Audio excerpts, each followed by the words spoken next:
Running J!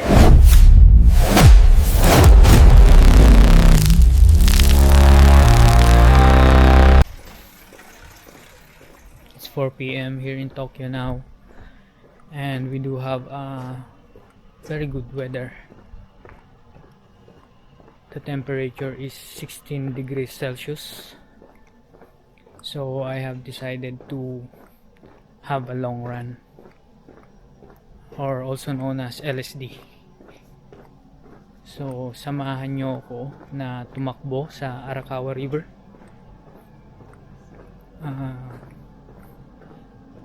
Arakawa River ay isang mahabang ilog kung saan madalas tumatakbo yung mga runners, and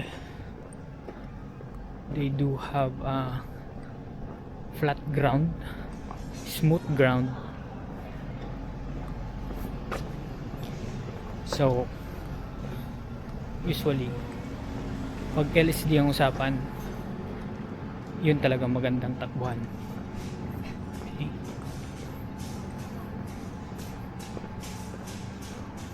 So let's start our run. So bago tayo makarating sa Arakawa River, kailangan muna nating daanan yung ano nila, parang talipapan nila, at daanan din natin yung train station, Ayase station.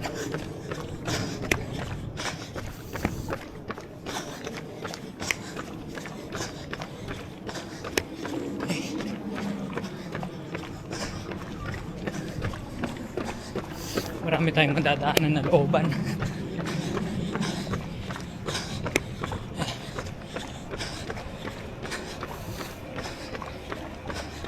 So this is Tokyo, no? City of Tokyo. Actually wala pa tayo sa sentro, pero ang daming yung makikita, dami na natin makikita ang infrastructure.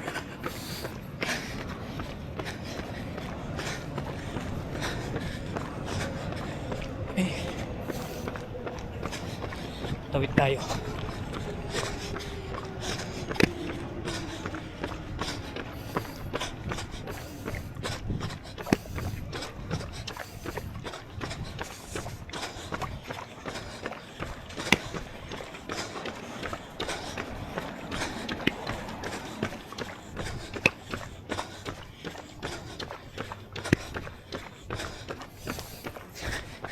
Okay, so dito tayo sa traffic light at naka-stop. Yan, go na. Okay guys, so dito sa Japan, kung mapapansin nyo, walang masyadong dumadaan mga sasakyan, but kailangan nating respetuhin yung traffic light nila. Mahirap na, at hindi natin masabi. Ang daming camera sa paligid. Baka mamaya ipatawag tayo. Ang masakit doon, yung maliit na bagay mapalaki, tapos magkaroon tayo ng bad record. Okay, so always respect the rules of the road in Japan.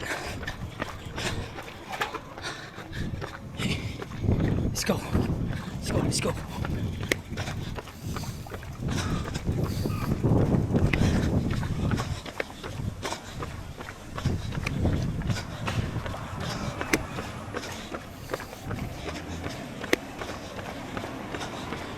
Ganito.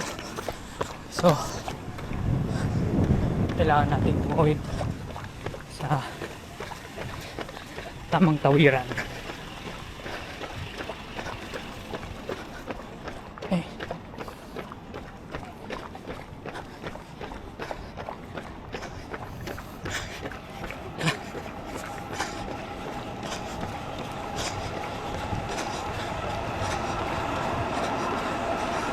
Okay, traffic light ulit.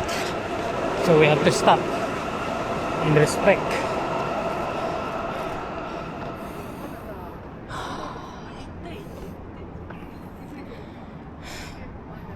Okay, so mapapansin nyo, walang masyadong nadaan na sasakyan.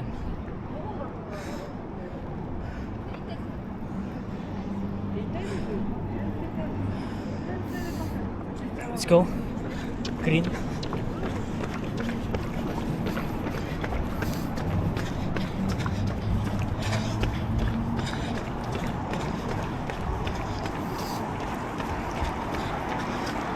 Pagandaan din dito mga tinatakbuhan is may mga elevated ground, so matitrain ka rin sa elevation ng ground. Lalakas yung resistensya mo, lalakas yung endurance mo dahil sa mga to. Okay, tawid.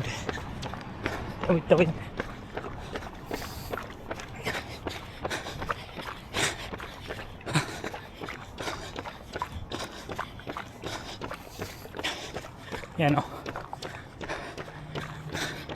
Kung mapapansin nyo, napaka-smooth ng ground. Ang ganda ng Japan talaga. The best.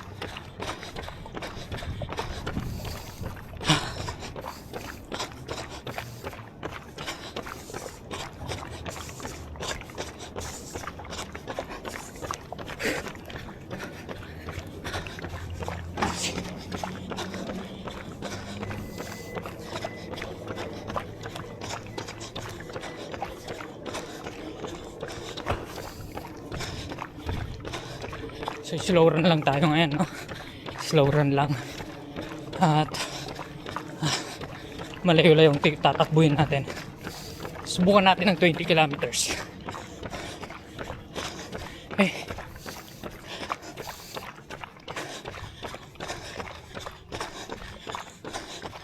Yan. Dito nakatira yung ibang tropa natin.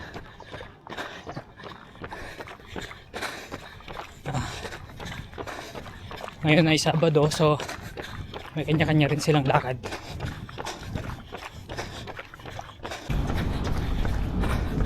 Okay, so ang next na train station from my house, ang second train station madadaanan ay ang Kusuge Station. So if you intend to go to Arakawa River via train, Kusuge Station is an advisable station.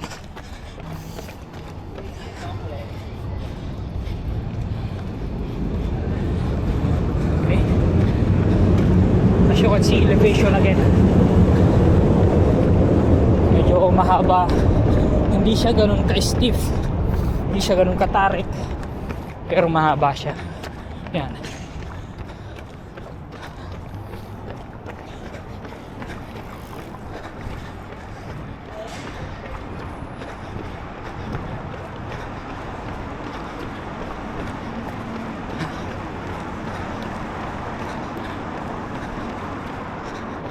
Ganda, no? Grassy yung hill. So green. Nakaka-relax ng mata.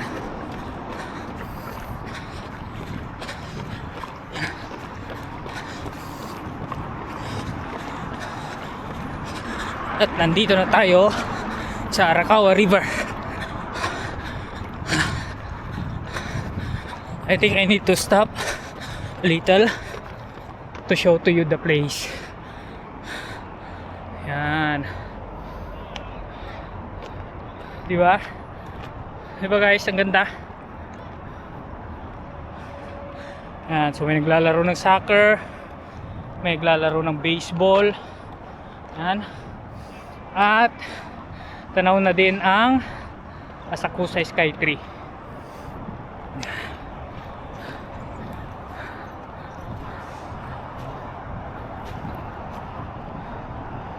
Yan. O, diba? Ang ganda. Okay. So, inom muna tayo ng tubig.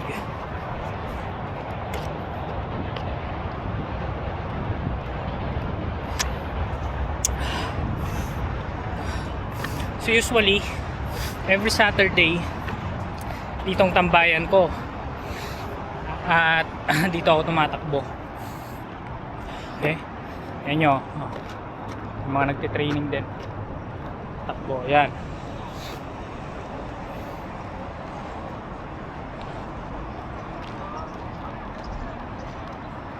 See, ang babata nila.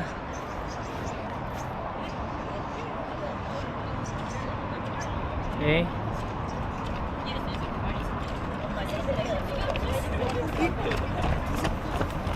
Okay. So, let's go.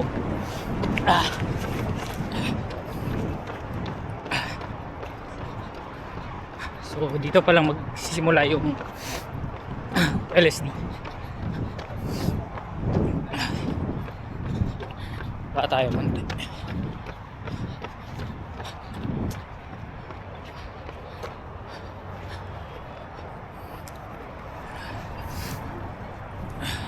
Closer look, and may mga nagbabike.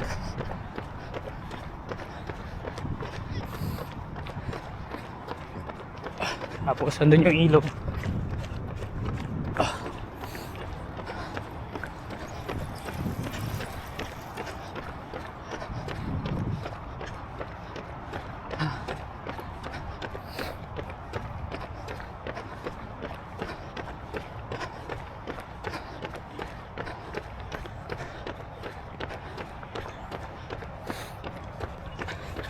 So kung mapapansin yung mga Japanese, hindi sila mahilig sa mga social media activities, yung Instagram, Facebook, gano'n. Bata pa lang sila, tinitrain na silang mag-exercise, tinitrain na silang maging active sa iba't ibang klase ng sports. Yan. Kaya isa yun sa reason bakit makikita nyo yung mga katawan nila is ang gaganda. Diba? Bihira lang kayo makakita ng Japanese na mataba. Yan.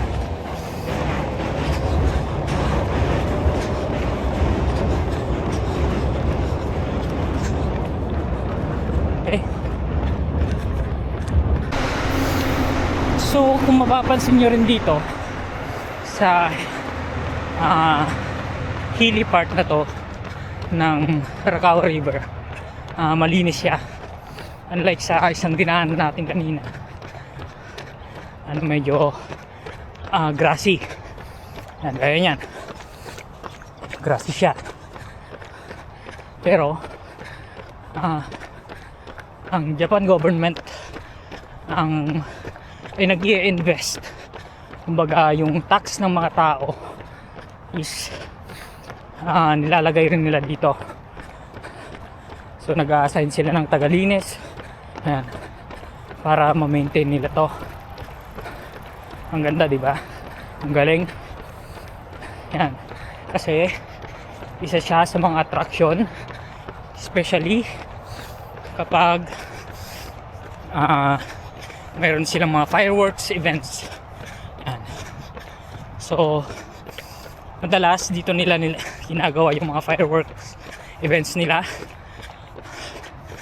So maybe next week, hopefully hindi umulan, mayroon daw nakaset na fireworks events dito sa Adachi, at dito nila gagawin sa Arakawa River. Yan, possible din na reason bakit nila nilinisan to is dahil doon sa siniset nilang fireworks events. Yan.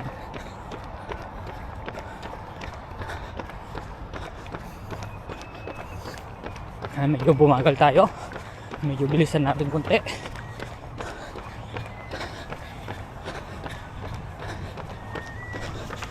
Yan. So may mga makikita rin kayong mga markings na from point to point mayroon silang nilalagay na distance mark para mayroon tayong bases pag tayo tumatakbo. Pero ako kasi hindi ko na napapansin yun kasi nakatutok lang ako sa aking Garmin watch, smartwatch.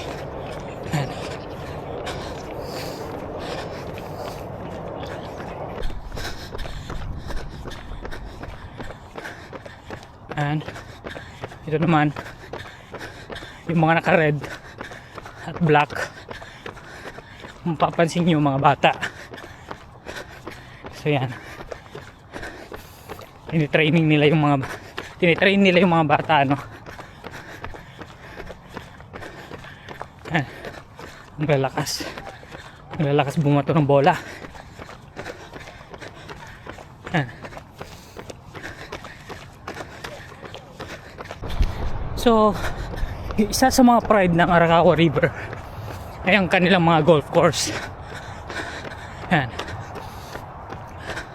So isa ito sa mga golf courses nila at maganda rin dito kung tutusin. Ayan. Yun nga lang, hindi ka pwedeng bumira kasi short range lang dito sa banda rito.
Ayan naman, kung gusto mo naman bumira ng palo,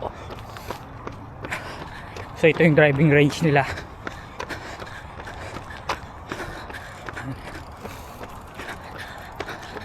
So safe naman siya kasi may mga nets sa paligid, especially dito sa part na to wherein kung saan pumapaling minsan yung bola at may mga dumadaan. So may iwasang matamaan ng bola yung mga dumadaan.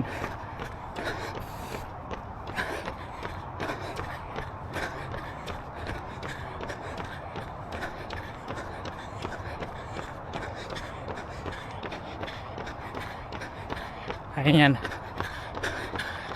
Hindi ko lang sure kung nakikita nyo pero may mga bola sa taas.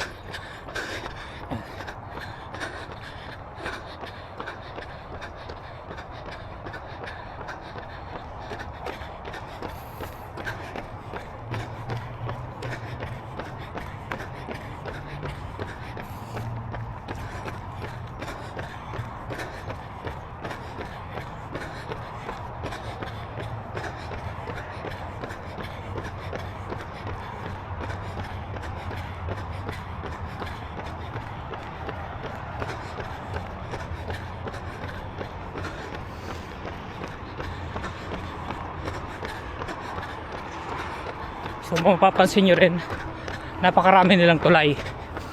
Yan. So very convenient ang kapag ka mayroon kang sasakyan dito. Yun nga lang, mahal ang magkaroon ng sasakyan dito. Maintenance, insurance, Well, of course, paras lang din sa Pilipinas. Pero ang rate nila dito is iba.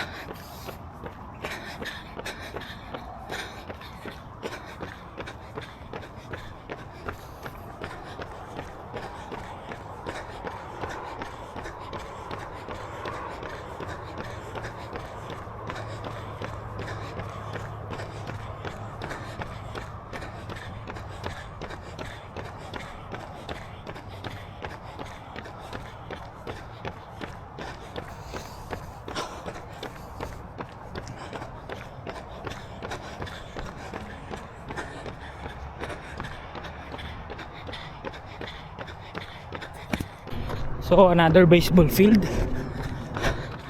Ayan. Kung mapapansin nyo, yung mga batang naglaro is nililinis nila yung field. So that's the common practice na ginagawa nila dito sa Japan. After nila maglaro, kailangan nilang linisin yung field.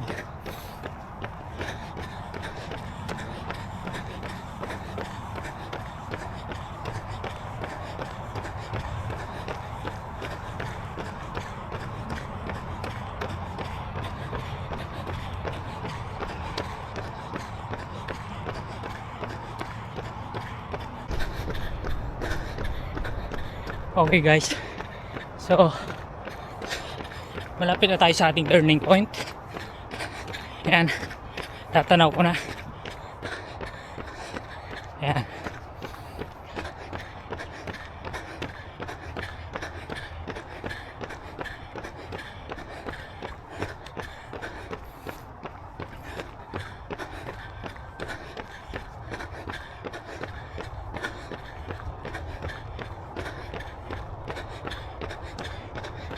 So itong turning point na to is eksaktong 10 kilometers mula sa bahay. So swerte ko rin kasi ganun yung distansya niya.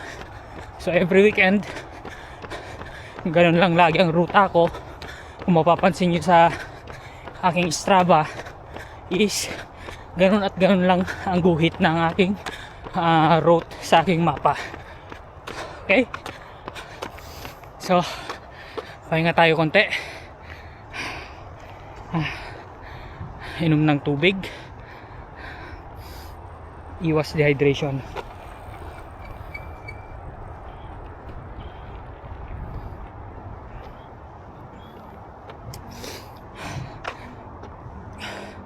So, 16 degrees Celsius. Actually, medyo malamig pa siya. At minsan dahil nga malamig pa siya, nakakalimutan natin or tinatamad na tayong uminom ng tubig, which is mali. Kailangan maiwasan natin yung dehydration. Kailangan hydrated tayo palagi para iwas cramps, ganun, at iwas himatay. Maiwasan nating himatayin. Okay?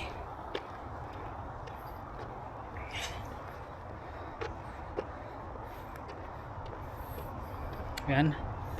So, mapapansin nyo medyo dumidilim na. And so, kailangan natin talagang bumalik.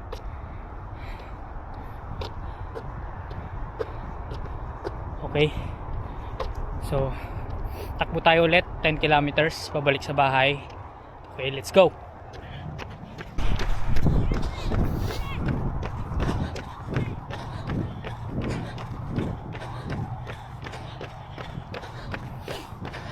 Try natin habulin si kuya. Kasi malalaki yung binti. Halatang batak to.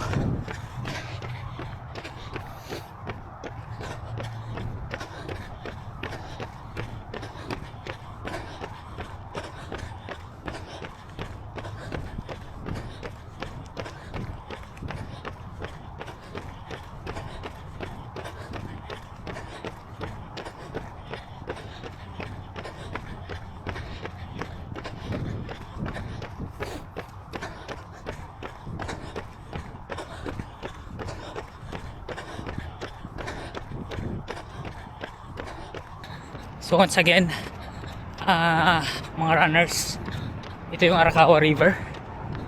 So I'm sure pagka bumisita kayo dito sa Tokyo, may enjoy nyo itong yung pagtakbo dito sa Arakawa River. Kapag ka magkaroon kayo ng chance na bumisita dito, so punta lang kayo. At I'm sure also, dahil nga flat yung ground, unti lang yung elevation, or kung piliin nyo talaga yung flat area, mag-break yung record nyo. I'm sure kakaroon kayo ng panibagong PB, at I'm sure mag-i-enjoy kayo. Okay? So uwi na ako ng bahay at kailangan ko ring i-video call si Mrs. Nag-aantay yun.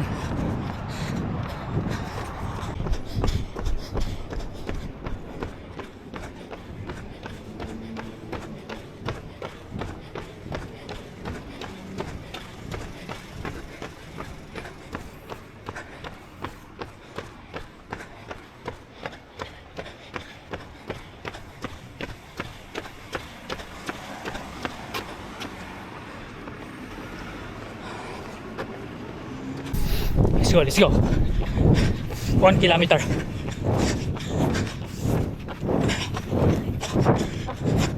Let's go.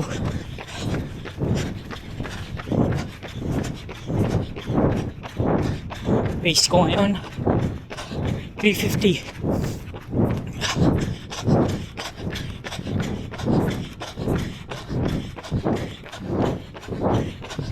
Gawin natin 350.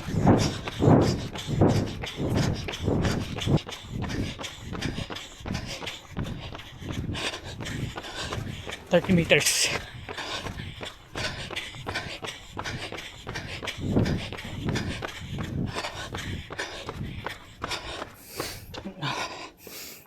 Yeah. 20 kilometers.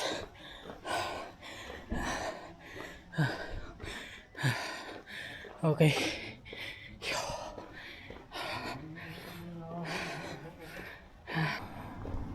Okay guys. So hanggang dito na lang. Magbablog ulit ako ng mga videos para sa mga ibang lugar naman. Mostly mga parks or tourist area, tourist spot, para makita nyo, magkaroon kayo ng idea kung bibisita kayo ng Tokyo at gusto nyong tumakbo sa mga tourist spot, no? Malaking tulong yan. Okay, so abangan nyo na lang yung next na vlog ko, at pag-iisipan ko pa, titingnan ko pa kung saan ang next. Okay, so hanggang sa muli. Whoosh.